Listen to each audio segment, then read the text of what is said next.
Eu tenho vários privilégios num país como o nosso. Sou branco, sou homem, sou médico. Foi mais fácil? Claro que foi mais fácil.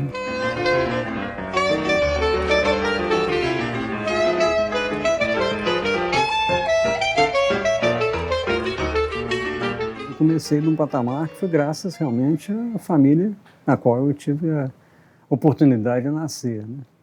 Meu pai, médico conhecido, mamãe farmacêutica, primos primeiros, os dois eruditos tranquilos, porque liam muito, em casa livro para todo lado, assinatura de revista, aquelas coisas que a gente, o pessoal, os amigos vinham para participar, né? Quando eles se casaram em 37, resolveram primeiro que eles iam se formar melhor antes de ter, primeiro fui eu. Então, em 45, eles vão para os Estados Unidos fazer pós-graduação durante a guerra. Foi para São Francisco da Califórnia, onde ficaram quase 2 anos. Né? Mamãe, uma cinéfila. Mamãe sabia tudo de cinema, um negócio impressionante. Né? E ficaram lá até 45 voltaram via Nova York e 6 meses depois eu nasci. Nasci na volta deles, o papai se estabeleceu como um dos 3 primeiros alergistas do Brasil. E mamãe fez muitas coisas relacionadas à família, né? Somos 3 irmãos, eu, Marília e Heloísa, próximos de idade, muito próximos nós 3. E mamãe cuidou, mamãe e papai cuidaram de nós do jeito que era o jeito da época, eu acho que o jeito, chama de ideal, é bobagem, que parecendo até cabotino, né? Mas era um modo correto, né, de cuidar, de tomar conta, incentivar, sem cobrar. Né?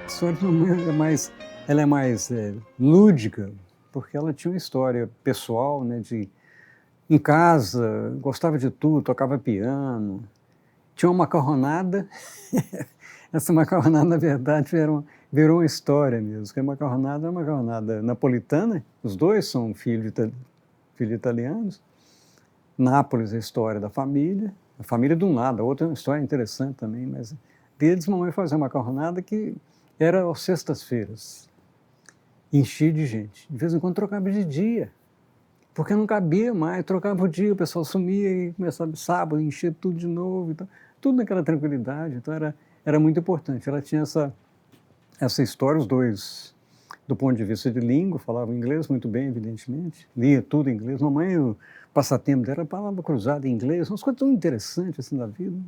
Até acontecer a história dela virar política. Claro, ninguém vira política. Né? A exteriorização dela com a política aconteceu uma situação... O dia, talvez tenha um pouco de lenda que a gente faz, eu e meu irmão. Né? Nós estávamos na faculdade de medicina, tinha dado um movimento grande, cheio de gente. A polícia, na época, não sei, era o exército, a polícia do exército, cercaram a faculdade e tinha pessoas falando, nós sentados, estava eu e minha irmã sentados, cheio de gente, aí eu falei, Marília, aquela senhora que está levantando lá atrás parece com a mamãe. Aí sobe Dona Helena no microfone, nós não sabíamos disso, né? E fala, vem cá para pedir desculpas. Isso está acontecendo hoje, é culpa da nossa geração. Claro, foi ovacionada, e a partir daí começa essa história dela, que tornou-se mesmo, e por ela, claro, né, por essa história dela, tornou-se uma política conhecida, destemida, que era o mais interessante, a medo de nada, né? Olha, eu tenho a impressão, sabe, que eu não sei bem o que é mesmo, não. Eu nunca, sabe, não sei mesmo. De modo que, na hora que eu vi a coisa lá, como é que estava, eu só falei, né, que eu estava lá porque me achava responsável pela situação que o Brasil estava passando. Nunca tive noção do que viu.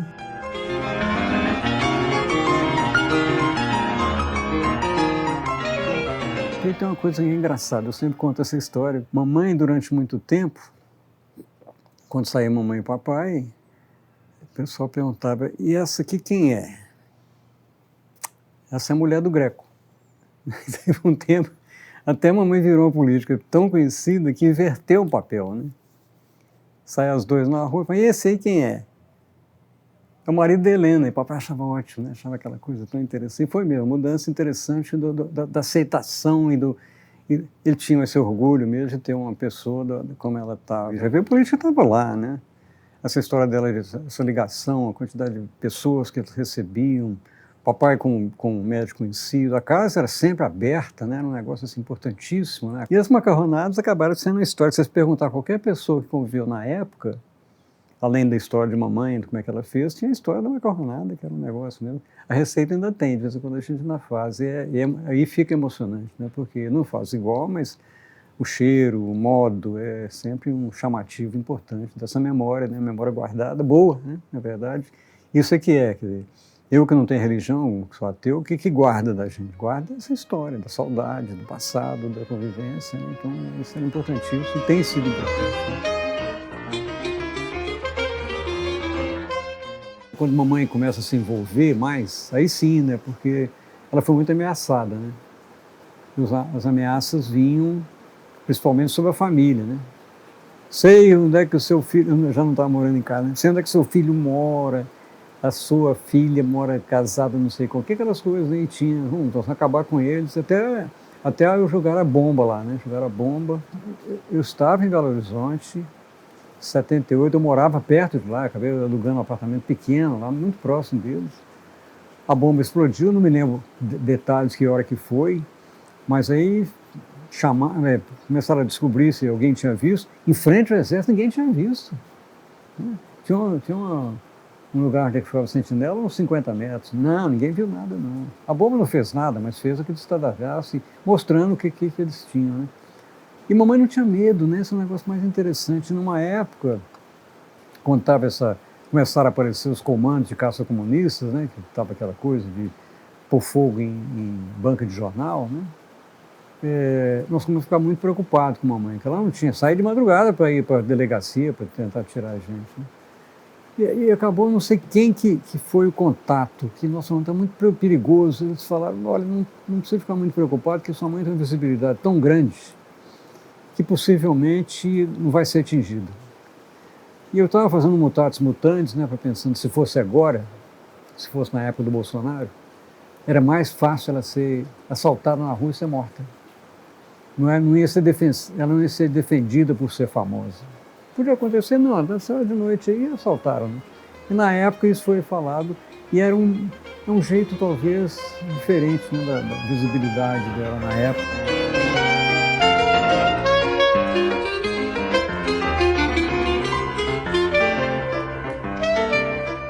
A partir dela começa a aparecer em vários locais. Ela estava disponível, destemida. Quando chega em 1980, que foi a criação do PT, ela estava envolvida, ela participou dessa criação, né? E aí estava numa fase que era a fase da discussão desse pessoal. O que essa cambada estava fazendo com o país? E a anistia tornou-se um ponto importante. E o movimento feminino, pela anistia, parece que quase foi uma drenagem, né? E ela acabou centralizando aqui em Minas Gerais esse processo, que tinha já uma história nacional, né? Que acho que era Terezinha Zerbini, que era a pessoa, mas a mamãe foi muito mais intensa que ela. A anistia é o reencontro da nação consigo mesma. Eu tenho 52 documentos das entidades mais representativas deste país. Cada um deles condena como iníquo o projeto do governo e pede anistia ampla, geral e restrita. Eu peço ao Congresso Nacional que promova a rebelião das consciências antes que venha a rebelião das massas.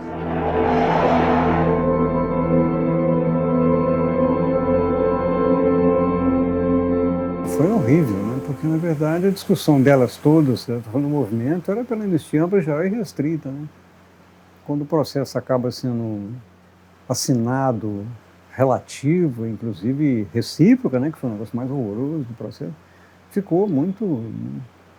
Continuou lutando, né, fazendo movimentos, mas agora era recebeu muitos, ela ia muito a Pampulha, muita gente desembarcou aqui, né. Eu lembro de alguns de cabeça, o Narras, nós acabei participando de outra coisa dele, foi da revalidação do diploma dele. Eu era do departamento de clínica médica, e ele pediu a revalidação, complicada, porque ele tinha um nome de guerra, ele tinha um nome diferente quando ele formou em Cuba, então ele fala que aquele lá era esse aqui, né? Então teve muita coisa. Zé Dirceu, eu lembro da chegada dele aqui, Mamãe ia e recebia com um certo receio o que ia acontecer com esse pessoal quando voltasse, né? Como é que eles iam se encaixar e como é que iam continuar na luta. Mas parte foi decepcionante, mas para fora, claro que era importante, porque todos poderem voltar, né? A volta do irmão do Enfield, né? Até que, depois da formação do PT, ela torna-se candidata a vereadora em 82, né? Ficou de 82 a 88, depois ficou mais uma vez.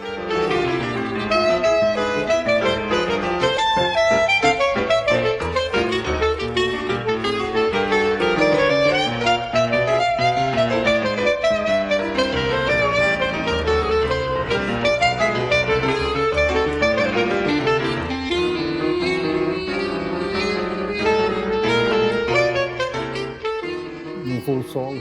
Sempre gostei de máquina, engraçado, né? Acabei fazendo medicina, mas eu gosto muito de mecânica e sempre gostei de avião. Isso aqui eu solei no voo solo, né? Tem umas fotos também que quando tem um banho de óleo, e aí eles vêm com óleo queimado. Te joga óleo queimado na cabeça toda. As fotos são muito boas, com aquele óleo escorrido, né? Foi na cabeça não, cara, foi na cabeça.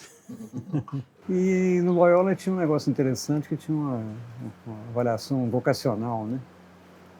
O pai falou, melhor você faz a avaliação, então. E eu fiz essa avaliação, encontrei no outro dia, estava folheando as coisas, estava lá, os três. Era, engenharia talvez não, porque eu não era muito bom em matemática. Mas arquitetura e medicina estava muito bem para mim. Então, e aí, claro, influência papai nunca fez influência assim, puxa, que bom que você ficasse comigo, que bom que você tivesse... Nunca, mas acabou sendo uma escolha que eu penso que foi muito influenciada até pelo modelo, né, médico que o papai fazia. E aí foi fácil. Depois que eu resolvi fazer medicina, foi muito tranquilo seguir uma carreira que eu sempre achei que eu estava bem encaixado nela, né, desde o começo. Numa época diferente da agora, né? Tinha 2 faculdades de medicina, olha que coisa impressionante. Só tinha 2 aqui em Belo Horizonte, que era a Faculdade de Medicina da UFMG e a Ciências Médicas, que era chamada de católica, né? Que não era católica, mas era Ciências Médicas. Então, ter entrado para uma faculdade federal, ter passado da primeira vez foi bom, senti bem ter passado da primeira vez. Adaptei muito bem com a turma, muitos deles eu ainda tenho contato até hoje, né? Uma seleção, né? Porque uma parte grande delas virou direita mesmo, né? Como quase todas as histórias, né? Mas no tempo que nós estávamos juntos, inclusive daqueles que foram banidos, uma relação boa, e a faculdade dava um ensino, vamos dizer que para a época, pelo que eu me lembro, muito bom. A parte prática boa, a parte teórica muito boa. E minha turma teve uma coisa diferente, foi a primeira turma da Faculdade de Medicina que teve formação em 5 anos. Foi experimental. Medicina é 6 anos, né? Propuseram que fazia em 5 anos, o currículo com o mesmo número de horas, quer dizer, tinha menos férias, e terminamos em 5 anos. Durou 4 turmas, 5 turmas. Então, eu acabei formando. A faculdade, ela, durante um período, essa parte da direção da faculdade, tinha muita direção que era conservadora, né? Mas isso não impediu, quer dizer, isso que você comentou, que é muito difícil eu lembrar, porque inclusive, quando penso na minha carreira, que eu vou muito para a bioética, a história da minha família, como é que foi que isso aconteceu, o que estava lá. Acho que o efervescer não era direto da instituição, era da época, né?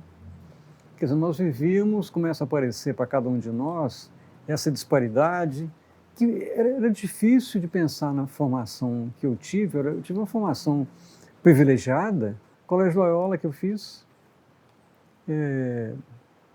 mulher não entrava.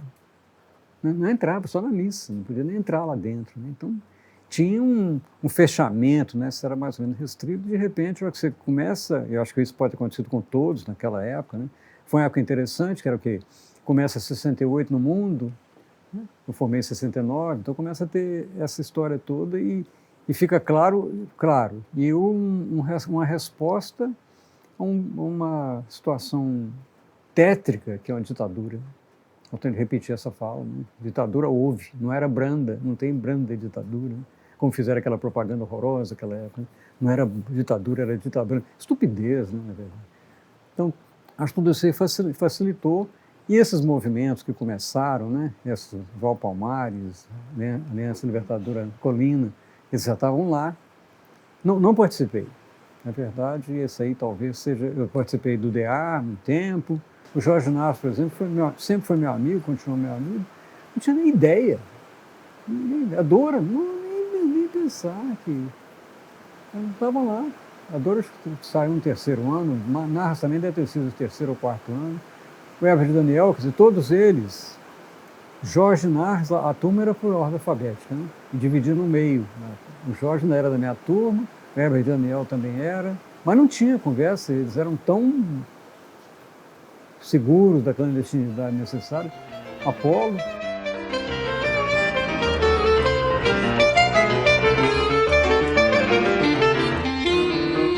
Eu fui aprofundar, papai era legista, eu decidi fazer imunologia, que é um negócio muito mais amplo, né, que pega mais amplo.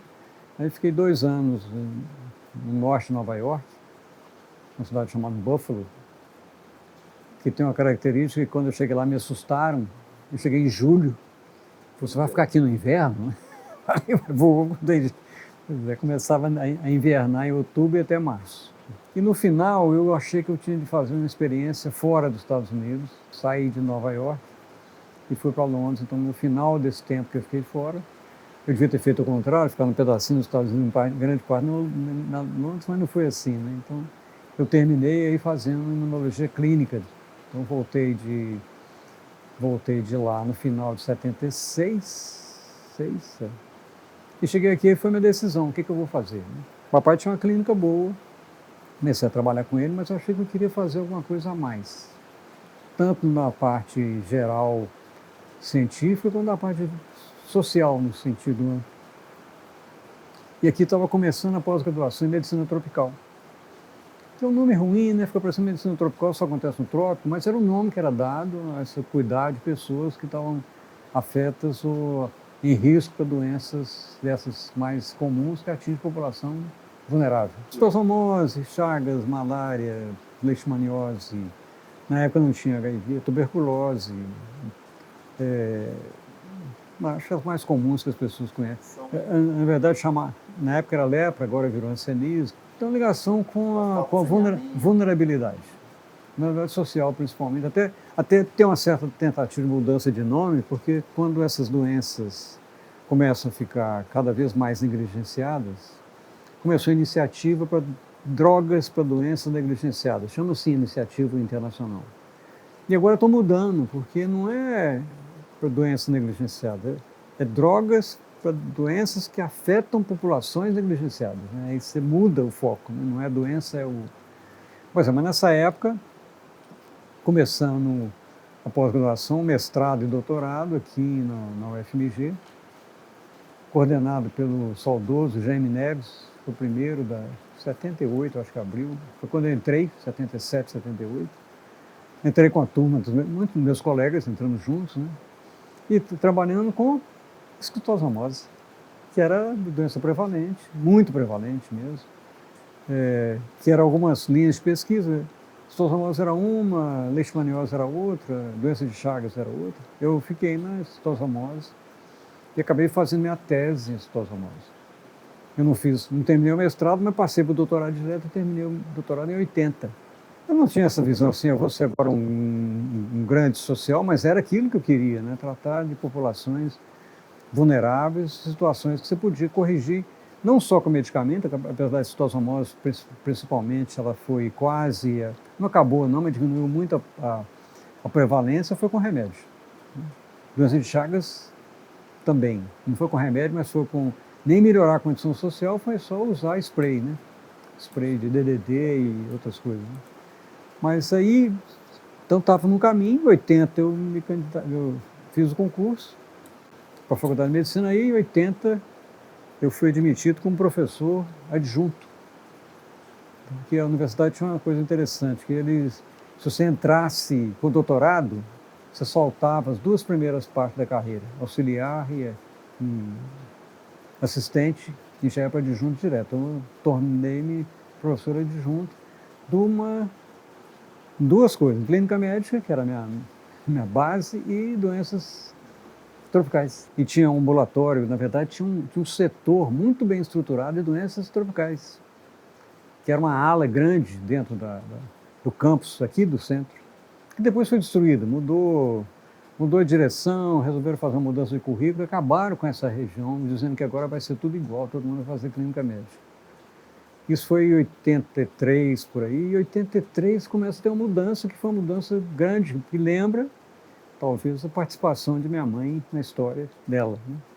83, primeiro caso diagnosticado de AIDS no país. Já se sabia, na verdade, a primeira publicação de 81, publicação seminal, né, que foi norte-americana, estadunidense, em 81. 83 aparece o primeiro caso no Brasil, e aí tem uma mudança que depois eu faço paralelo com antítese da Covid, que foi a história, como é que foi a resposta brasileira ao risco de HIV, porque não tinha ainda, né, estava começando a chegar.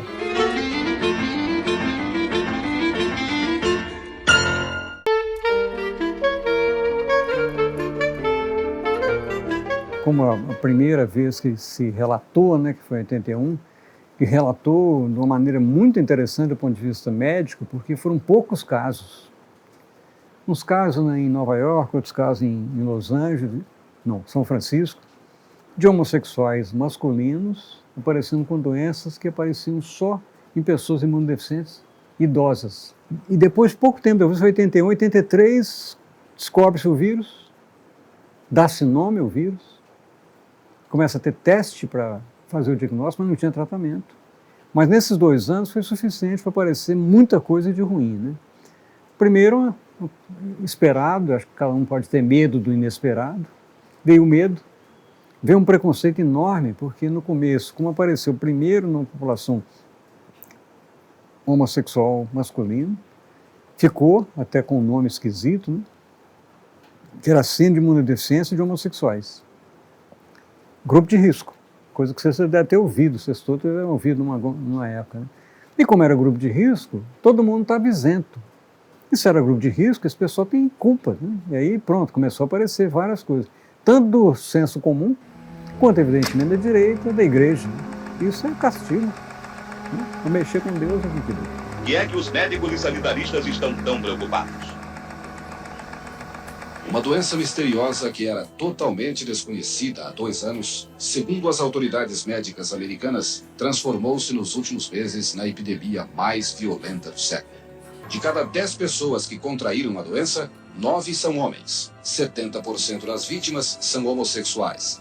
Razão pela qual, no começo, a síndrome da deficiência imunológica era chamada de praga do homossexual. Bom, isso chega aqui, ela chega aqui com trazido de fora mesmo. Né? Ela trazida de fora, os primeiros diagnósticos no Brasil também foram homossexuais, que foi na mesma época. Né? Então o medo tinha patologia nova, que não tinha tratamento, que era certeza que as pessoas iam morrer. Então dá para entender o medo, mas é completamente intolerável a quantidade de preconceito e discriminação que aconteceu. Claro que a discriminação já havia, né? Nessa população. E no começo, os casos primeiros eram homossexuais masculinos, profissionais do sexo, usuários de droga endovenosa. E depois um outro grupo aí, como começou a mudar, começou uma quantidade grande nos Estados Unidos de haitianos. E aí aparece o hemofílico, que aí lá, principalmente no começo da pandemia, ficou claro que não era doença de grupo. Quer dizer, apareceu em criança, então não é homossexual. Começou hemofílico, não era também. Então, quando chega aqui, e com uma decisão completamente ótima do governo, político de Estado, de estruturar locais de atendimento de pessoas em risco ou vivendo com HIV/AIDS, propuseram que fizesse comissões interinstitucionais de controle, de enfrentamento ao HIV/AIDS. Eu era, nessa época, chefe do Serviço de Doenças Infecciosas, reunião na Secretaria de Saúde, eu falei, não, o local de atender, onde é que é? Claro que vai ser público, vai ser na universidade, onde nós lidamos com isso, sem dúvida. Assumi isso como, não era como uma bandeira, não, como um óbvio, né, que era meu papel.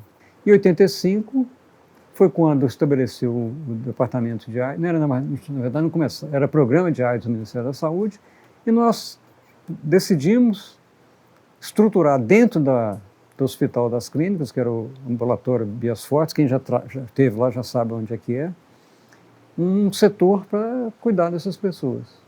E com muito cuidado, nós não chamamos o setor de ambulatório de AIDS. Era um ambulatório de imunodeficiência, tentando pelo menos quebrar essa entrada. Todo mundo sabia que imunodeficiência deve ser AIDS, né? Isso foi em 85, preparamos, é claro que a imprensa estava toda alvoroçada, vamos atender lá, então, no jornal, aí me mandaram um bilhete da coordenação do ambulatório dizendo que nós não estávamos preparados para fazer isso. E agora eu falo um pouco de lenda também, que eu acho que eu blefei eles também, eu falei, só não vai ter se não deixarem entrar. E eles falaram que também não ia poder, mas tudo era blefando. Eu ia entrar de todo jeito, porque era o lugar que eu atendia. Então, numa data interessante, no dia 13 de agosto, que podia ter sido sexta-feira, seria até melhor, né? Foi quinta-feira, abrimos o ambulatório, que era dentro de uma estrutura que já atendia doenças infecciosas, né? E nesse dia aconteceu várias coisas, que são agora, você lembrando, quando eu estava andando para o ambulatório, escutando uma rádio dessa popular aqui, que eu não vou falar o nome dela, que eu não gosto dela, a pessoa falou assim, você está sabendo que a Faculdade de Medicina vai atender pessoas com AIDS? Nunca mais piso lá. Falar com uma doença que não tem cura. Que dá, assim, geralmente em homens, né? Mas é aplicada nos cafajestes e nos invertidos. Que a doença é proveniente da promiscuidade. Todas as pestes até hoje veio por uma coisa do além. Você já ouviu falar da AIDS? Sim. Como é que vocês estão vendo essa questão? A providência divina. Foi a resposta do cidadão, né? Bom, isso até você acaba entendendo, né? Porque o medo e tal. Mas só que chego lá, estava todas as redes, acho que 3 redes brasileiras de televisão, rádio, estava tudo lá na porta, querendo alvoroçado, querendo saber como é que ia ser. Eu falei, nós vamos atender as pessoas que apareceram. Nós queremos ir lá filmar. Estava igual vocês, tinha um monte de pessoas. Mas filmar o quê? Tem que filmar as pessoas, não pode filmar as pessoas. E eu falei, nem tem. Eu falei, não, mas tem outras patologias, tem, mas filma lá, só para mostrar. Eu falei, não pode entrar, claro que não. Então, quando o Enfio morreu, foi internado aqui em Minas, né? Veio para cá. E é uma manchete que eu procurei para traduzir, não encontrei, estava escrito assim, morre uma vítima inocente da AIDS. Quer dizer, o que quer dizer isso, né, gente? O inocente que os outros são culpados, né? Então era esse o sentimento. Ou até ele era coitado, ele tinha hemofilia, então pediu transfusão, não era sexo. A AIDS traz junto de si toda uma constelação de problemas que são carregadas de emoção, né? Carregadas de preconceito, né? Carregadas de criminalização, que é todo o problema do homossexualismo, né? Que é todo o problema da sexualidade, né? Que é tudo aquilo que está relacionado às relações das pessoas, né? Da virtude, do pecado, né? Da vida, da morte. Então, eu acho que existe uma epidemia médica, né? Mas existe também uma espécie de epidemia moral, né? Em torno disso. Quer dizer, as pessoas às vezes têm medo do AIDS, tanto pela morte quanto pelo estigma. Eu acho que seria muito interessante que essa coisa não fosse nem criminalizada, nem estigmatizada.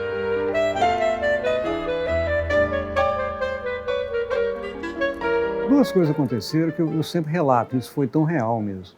O primeiro foi que, quando as pessoas chegavam, tinha um protocolo, né? Atendia, via se não tinha infecção oportunista, que ele podia tratar, não tinha tratamento para AIDS, e pedia os exames. O exame já tinha exame confirmatório, né? Que é o teste ELISA para HIV. Pediu o exame e ia para o laboratório central do Hospital das Clínicas. Aí começou a ter um ruído.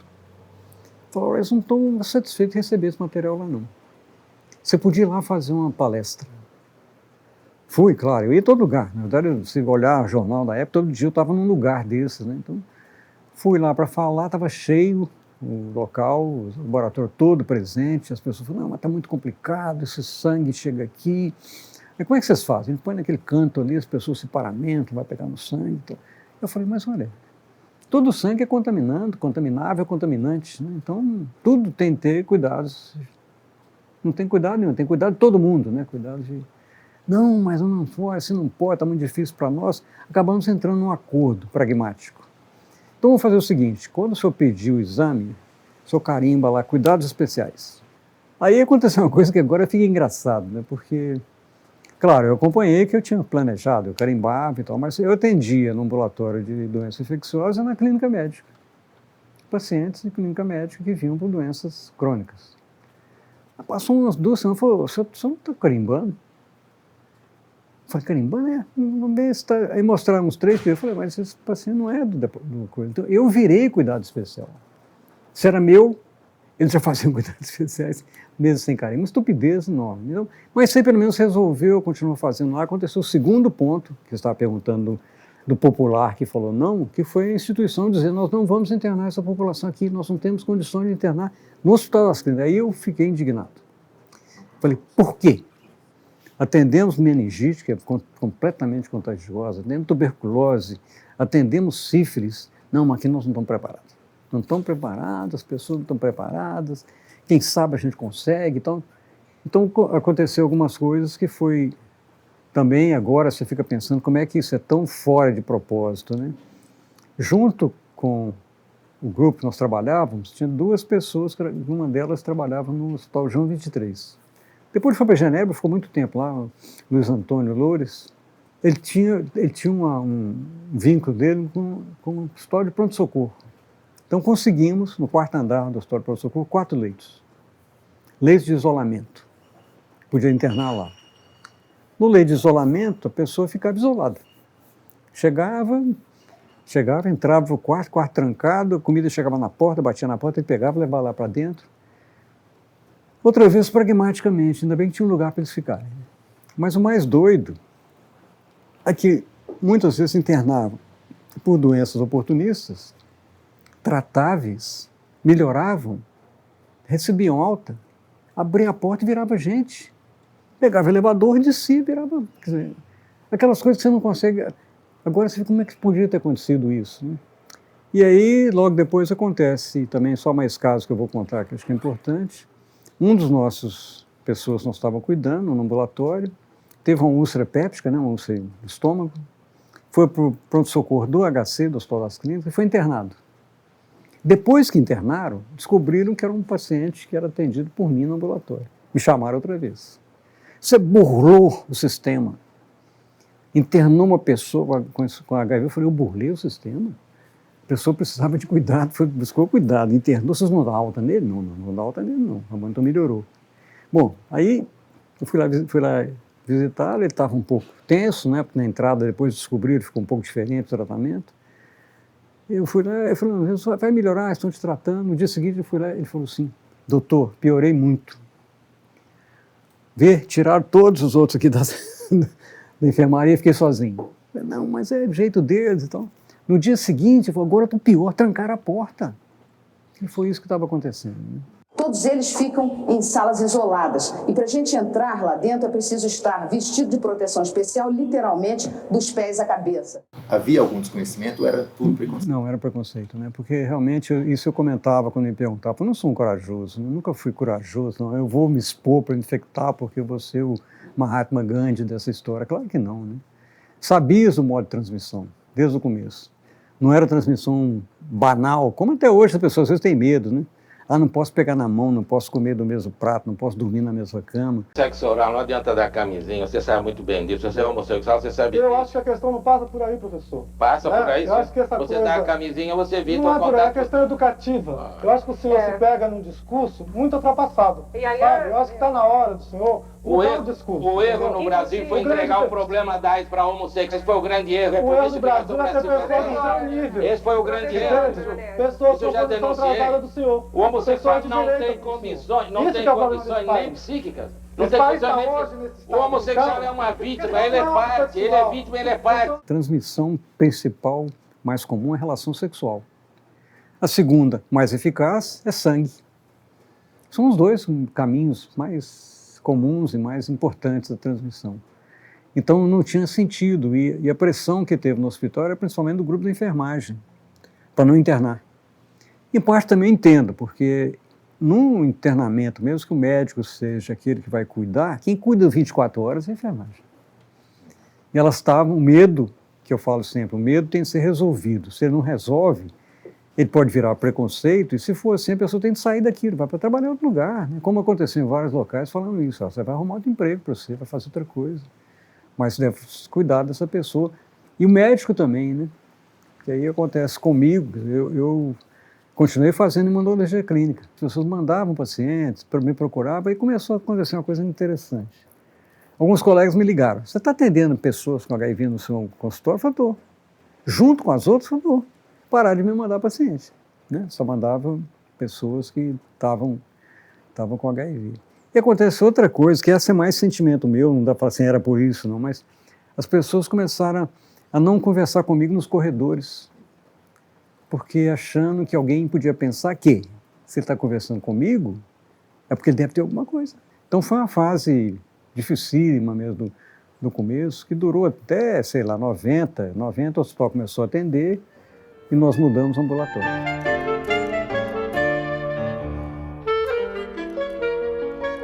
Por que a resposta deu certo? A resposta do HIV/AIDS no Brasil. Eu sempre coloco 5 coisas. A primeira foi o envolvimento precoce do Estado, não do governo, do Estado, né, para montar uma resposta. O segundo, o terceiro e o quarto, que tem que colocar no mesmo nível, para ninguém falar que é um melhor que o outro, envolvimento da ciência, das universidades e das ONGs. Tem 4 coisas, né? Essas 4 coisas foram importantíssimas, né? No começo da resposta, nós estamos falando aqui de 85 a 90.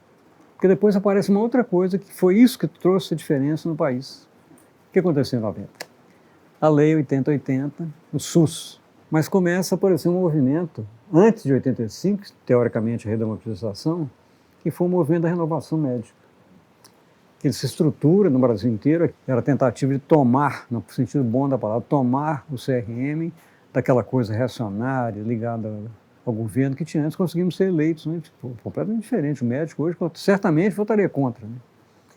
Então tem o movimento da renovação médica, daí assumimos o Conselho Regional de Medicina. Meu pai estava junto, meu pai era conselheiro. Eu entrei, Célio de Castro, José Maria Borges, mas éramos 40 poucas pessoas, que foi uma mudança importante. Logo depois muda o Código de Ética Médica também, que muda completamente em 88. Também os sindicatos médicos. Conseguimos fazer tudo seguido, quase no Brasil inteiro, antítese do que houve agora, né? Então isso aí foi uma mudança. E isso aí fez parte da pressão que aconteceu na Constituinte, que aparece a mudança da Lei 196, que todo mundo lembra da primeira parte dele, né? A saúde é direito de todos e dever do Estado. Essa é a primeira frase. Vocês todos devem ter ouvido falar, mas ela é muito mais importante, que ela fala que isso vai acontecer se você estabelecer maneiras disso aí acontecer, que dá essa segunda parte da origem ao SUS. Aí você pergunta, o SUS mudou, né? Uma coisa completamente inusitada, você pensando, é um país vivendo uma situação dura, preconceituosa, economicamente mal. Foi uma vitória mesmo, assim, espetacular de pensar que isso aconteceu. E o SUS fez a diferença tremenda. O que foi mais importante? Eu falei de 4 coisas, mas sem esse quinto aqui, provavelmente se perderia. Ia aparecer locais, universidade funcionando bem, mas aí começa a ter uma coisa estruturante, né? Direito de todos. E com a participação, que é uma coisa também que isso não podemos perder de falar, que é a participação das pessoas vivendo com HIV/AIDS. Que ia ser diferente, muitas patologias, né? Desde o começo. Agora algumas outras têm também, tendo movimento de hanseníase, tuberculose, mas era o HIV que trouxe isso. Todo local, eu participei de muito congresso internacional, todo congresso, nas mesas, tinham representantes daqueles que estão vivendo com HIV/AIDS. Que esse é o ideal, seria isso em qualquer lugar, né? Começa a ter isso, né? Então ela traz essa visibilidade. O Brasil assume isso de uma maneira tão intensa que torna-se mesmo um exemplo não só para países chamados em desenvolvimento, mas estava respondendo melhor que muitos países chamados desenvolvidos, né?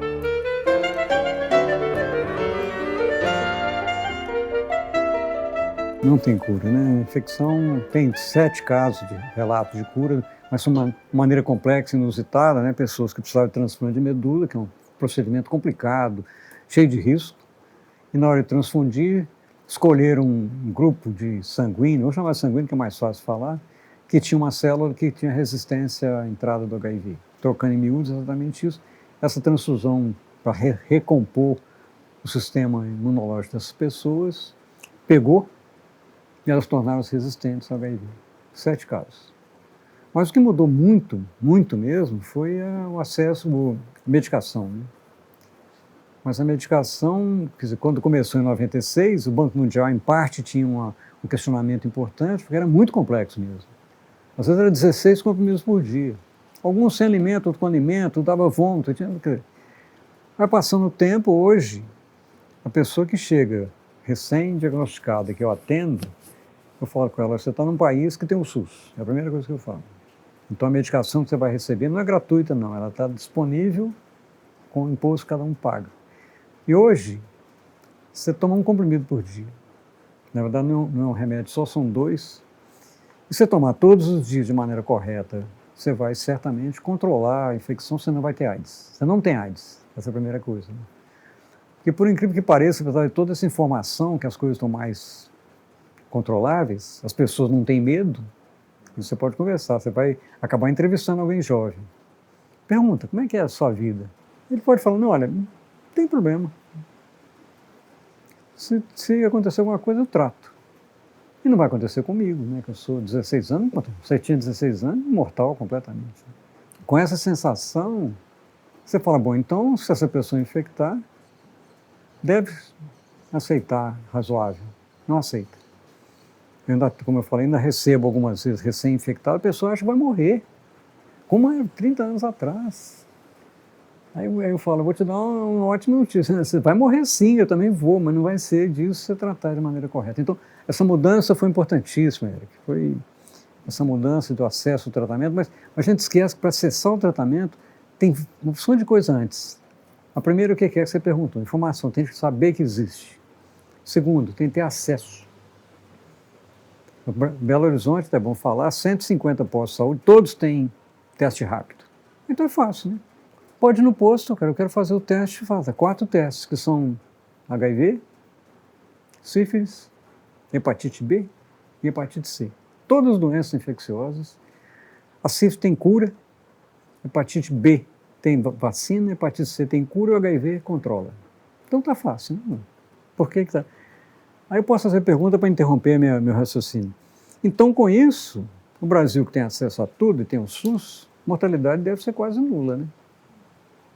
10 mil casos por ano, ainda. 1.000 por mês. Como é que pode?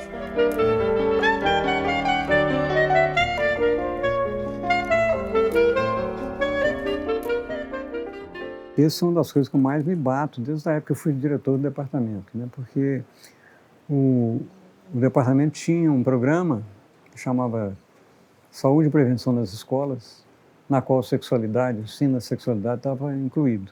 Quando isso começa a ter uma pressão dessa direita conservadora, que coincidentemente ou não, era principalmente da igreja pentecostal.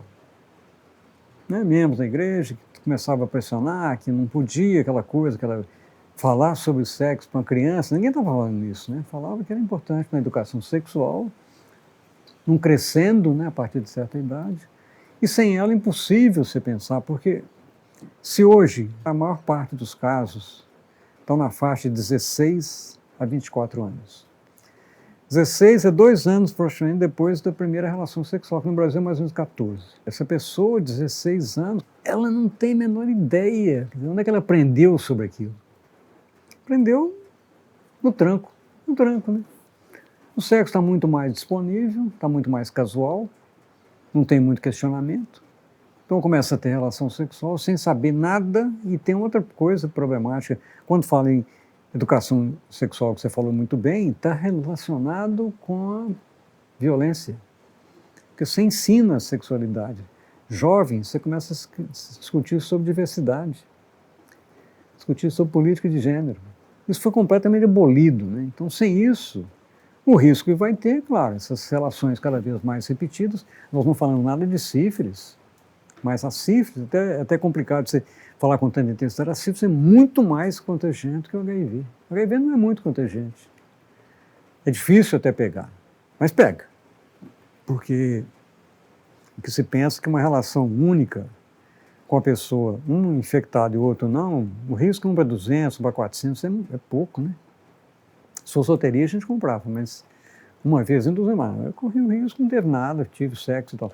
Então, essa história de sem ter esse caminho, né, que tem de ser trilhado com muito mais intensidade, você vai ter muito mais dificuldade de fazer isso que você comentou, que era outra parte, né? Eu tinha falado de chegar na cascata, que é a cascata que eu comentei lá do diagnóstico, ela já começa de um lado ruim, né? Começa de pessoas que já tiveram infecção. O papel nosso é que elas não cheguem a infectar, né? E aí isso tem esse lado. Aí tem um lado do teste, o teste entra nisso. E o outro é a educação mesmo, né? Da pessoa saber que tem risco, que não tem grupo de risco, não tem comportamento de risco, tem situação de risco, quer dizer, sexo não protegido com a pessoa que você não sabe a sorologia, corre risco. Pode ser maior ou menor, mas sempre tem.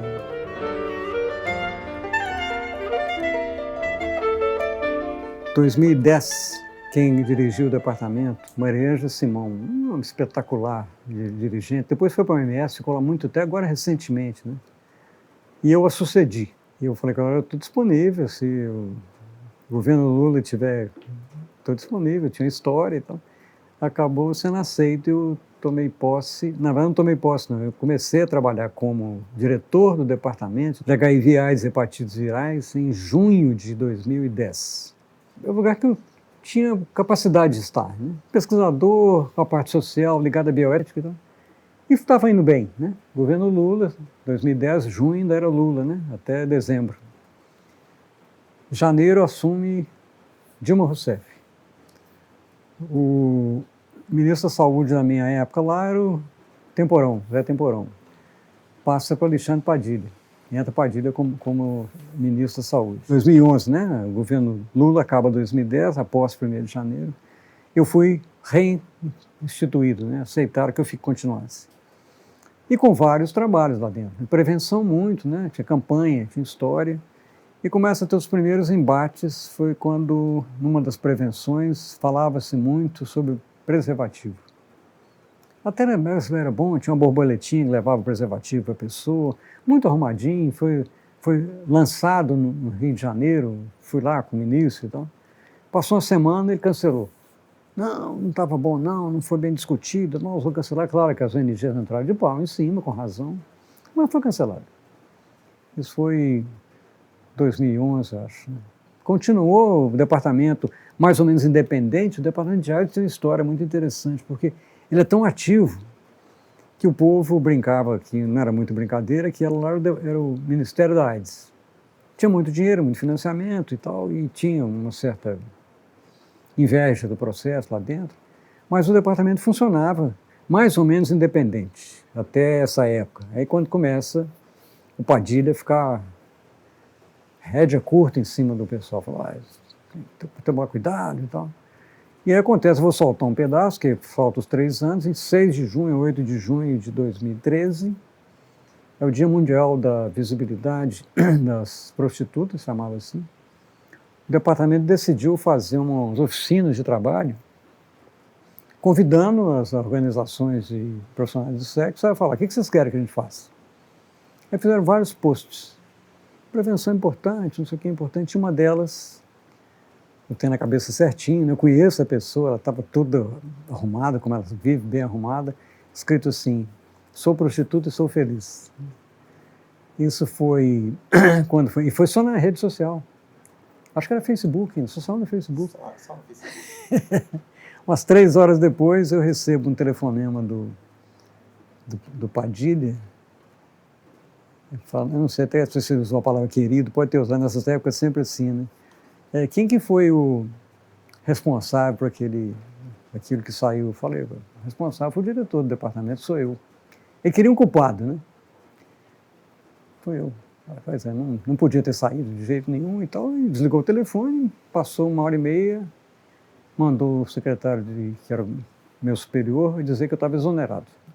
Eu recebi uns 1.500 e-mails parabenizando por aquilo ter acontecido. Então, do ponto de vista da resposta, foi bom, né? Tem um processo meio de desânimo, né? Sim. Porque o que eles fizeram, na verdade, qualquer que seja o argumento que pode ser usado, tinha que ter passado pelo ministro da Saúde olha, tá bem, poderia ter passado, mas quando acontece, qual é a resposta? Tinha várias respostas possíveis, né? Não, uma resposta possível é falar, olha, aconteceu, nós vamos rever nossas políticas e tal. A outra, que era mais fácil, é arrumar um culpado, né? Me tiraram para resolver um problema. E é desanimante, né? Um governo... Mas se você tentar entender pragmaticamente, não estou concordando com o que eu vou falar, não. Mas eles estavam já sabendo que estavam vivendo um processo péssimo, né? Isso é 2013, logo depois esses movimentos de rua, né? Eles estavam com medo mesmo de acontecer alguma coisa com o governo Dilma e estavam na expectativa daqueles que estavam aceitando as críticas votassem com eles. Não aconteceu, né? Quer dizer, eu posso falar assim, não está gravando, bem feito. Quase todas as epidemias têm muita coisa em comum, né? Lembram muito o começo do HIV mesmo, né? Um vírus também desconhecido, com a diferença do HIV que ele dissemina sem precisar de contato, né? Né? Então tem essa parte que era pior, que mostrou-se mortal, disseminação que sabia que ia acontecer, e como não tinha tratamento, é outro problema sério, né? E atinge, de novo, um país agudamente. E com a resposta, na minha opinião, antitética, né, em relação ao HIV.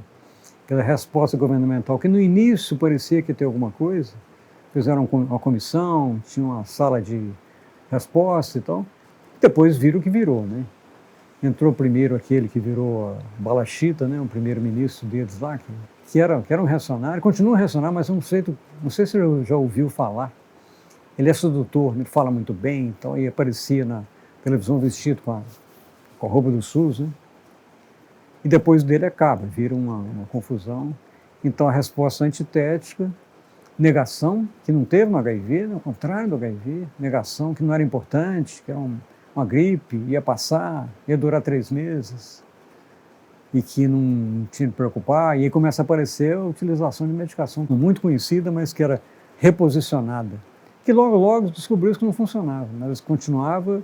E aí muita coisa aconteceu, do ponto de vista ético, né, pensando inclusive naquela Prevent Senior, né? O kit, né? Um kit que vendo os meandros era uma maldade, porque eles, o diagnóstico feito, o kit era entregue, porque estava começando a ter um problema, eles tinham muita pessoa idosa que necessitava hospital, não precisa de hospital, você usa o medicamento em casa. Isso melhorar, porque foi pouco, eu te mando mais. Então foi um negócio terrível, né? Em Manaus, quer dizer, olha, você começa a ver a história, um absurdo, né? Que ninguém foi preso, na verdade, né? Ninguém, até hoje, mas eu tenho muita esperança, essa é a esperança que eu tenho, de ter alguém que vai ser, e como eu não sou católico, que tomara que paguem tudo aqui, em vez de ser depois, né?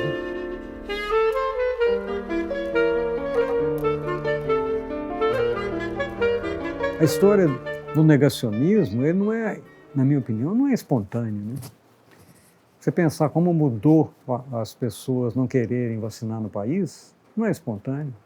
O país tinha uma história de referência. Pergunta a cada um de vocês quantas vacinas vocês tomaram, sem dúvida, né? O pai e mãe levavam, né? Tinha algumas pressões, às vezes a escola pedia, mas era tudo automático. De repente começa a aparecer o negacionismo científico todo, né? De falar assim, não, isso é tudo bobagem, mentira, as pessoas mentem para a gente, então nós temos que viver uma vida diferente com a coisa individual. Eu posso. Então, enfrentar isso, tem vários mecanismos, um deles, inclusive, tem um departamento agora da OMS que é só para lidar com isso, né? Quer dizer, como é que você lida, como é que você transforma essa fala que eu tenho, que até que eu não tenho uma fala mediquez, não, né? Eu tenho uma fala que pode ser conversada com qualquer pessoa, mas ela tem de ser cada vez mais uma conversa de pares também. Quer dizer, eu conversar com meus pares é muito mais fácil do que eu conversar com aquele menino de 16 anos que você vai entrevistar. Porque a linguagem é diferente, a vida é diferente. Então, tem muita discussão sobre isso na academia, né? Como é que você transforma uma afirmação que é verdadeira, contraponta a uma que não é verdadeira, mas que é muito mais palatável. Eu posso, não tem risco, isso é tudo conversa, vai me trazer morte, vai me trazer autismo se eu vacinar contra sarampo, isso não tem conversa. Né? Mas é um movimento que tem de ser diuturno, né? Outra vez com a história da escola de novo. Né?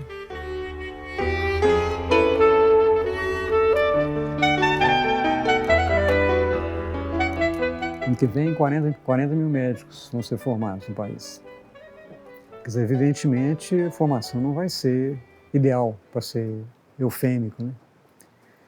As pessoas não devem ter mudado, mas a facilidade e a história que ainda ser médico é importante, você pode abrir quantas escolas você quiser para encher, né? Qualquer cidade que você falar assim, olha, puxa vida, não tem faculdade de medicina, vamos montar uma? Claro, todo mundo quer, né? O médico como profissão talvez tenha caído um pouco em descrédito, mas o médico individualmente ainda é muito considerado. Ter um filho médico, ter um marido médico, ter uma mulher médica, sempre ainda mantém essa aura, né? Estou simplificando, mas agora pode ter ficado mais fácil de ver, porque, como eu falei, na minha turma tinha 160. Só tinha 2 escolas. Agora fomos 40 mil. Se dos 40 mil, 25% são vocacionados, sobra 30 mil pessoas que vão fazer. O que eles vão fazer? Qual é a informação que eles têm? Você falou da rede social, ela aparece com as coisas que dão dinheiro, né? Porque você pensa, você vai entrar numa faculdade de medicina hoje que custa 10 mil por mês e está barato. Você multiplica por 2, são 120, multiplica por 6 anos, são 720 mil reais, fora tudo. Essa pessoa tem que recuperar, entre aspas. E uma coisa que não conseguiu fazer, que não se consegue fazer ainda, tentou-se um pouco com o programa Mais Médicos, né? Espalhar pelo Brasil, é muito difícil, né? Uma medicina, eu faço a medicina sempre, eu fiz do mesmo jeito, quer dizer, eu tenho uma medicina que eu toco nas pessoas, eu converso, eu interesso, eu ligo para saber. Se isso muda, e agora muda, não sei se cada um de vocês já foi fazer um exame de imagem. Você vai no local, você não vê o médico. Então, na verdade, essa tecnologia que é muito boa, ela torna assim, pessoalidade e a resposta acaba sendo mais ou menos esperada que você fez. Quer dizer, perde-se esse processo de relação, que é a relação médico-paciente, que é completamente imprescindível.